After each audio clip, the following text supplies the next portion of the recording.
Hi, I'm Andrew Sonnenberg, and this is going to be my informative speech. So let's begin. Have you ever wondered how big name music artists like Skrillex or Avicii mix their music? Well, today I'm going to explain to you the basics to how they would do that. They would use what's called a digital audio workstation program. It is software that you would buy and download onto your computer and use right there to mix and create the music. But actually, I will be explaining a specific digital audio workstation program called FL Studio, uh, and this is what I currently use. This program, uh, it's fairly easy, but overall, the three features that FL Studio, the three main features that FL Studio has to offer is the piano roll, the pattern organizer, and the songboard. And these three things are basically the three main components in all the other digital audio workstation programs like GarageBand or Ableton. Uh, Ableton is another big name audio or digital audio workstation program, but FL Studio I think is the most new user-friendly program. It's pretty easy overall to use. And I'm just going to explain to you the basics. Um, First, let me talk about the piano roll. The piano roll is a it's a blank canvas that shows all the notes of all the scales. Um, on here, you can design and create a melody or a harmony. Um, use different chords and whatnot to create, a melody, a little tune. Um, and this is one of the core components to creating songs, obviously. So everything you do on the piano roll has to then be put onto what's called the pattern organizer, which is the next feature of one of these, of FL Studio. Um, this allows the tunes and the melodies that you create in the piano roll, you put them all in here, and this allows you to have easy access to all of them.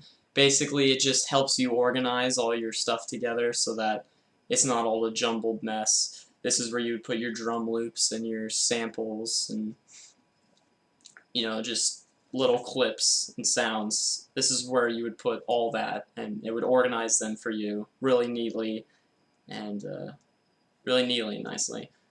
Um, all the patterns on the pattern organizer then would have to be put onto what's called the songboard. That's the next feature on FL Studio. And the songboard is where you will spend most of your time on FL Studio. The songboard is where it's a blank canvas and you put all your patterns in chronological order on this canvas. And obviously, when you click play, the first pattern that you put would play first, and then the next pattern.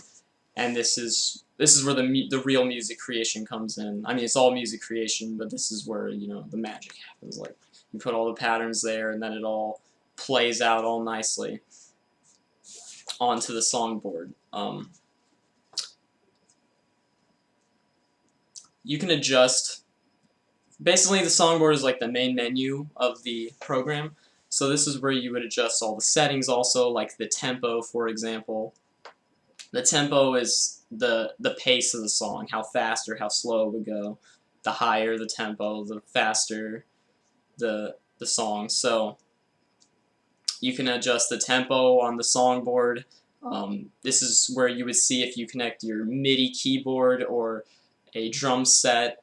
These big name artists obviously would record their own sounds using a keyboard or a drum set, and this is where you would be able to access all those recorded tunes right here on the songboard and put them all onto the main list. But yeah, overall, FL Studio is really easy to use, really new, user-friendly. I enjoy using it. I'm sure any new song artists or music artists would really enjoy using it. It's really easy and fun to use overall. Yeah, basically, all the other, these big name music artists they might not use FL Studio, but they do use the other digital audio workstation programs. Like I said, Ableton or GarageBand. They don't really use GarageBand, but more like Ableton and some others. But these three components are on those as well: the piano roll, the pattern organizer, the songboard, and they would be able to have access to those features on the other programs. But yeah, I just had to use FL Studio because that's what I actually use. So, yep. And this is my computer. This is where I would use FL Studio. And, yep. Thank you for watching.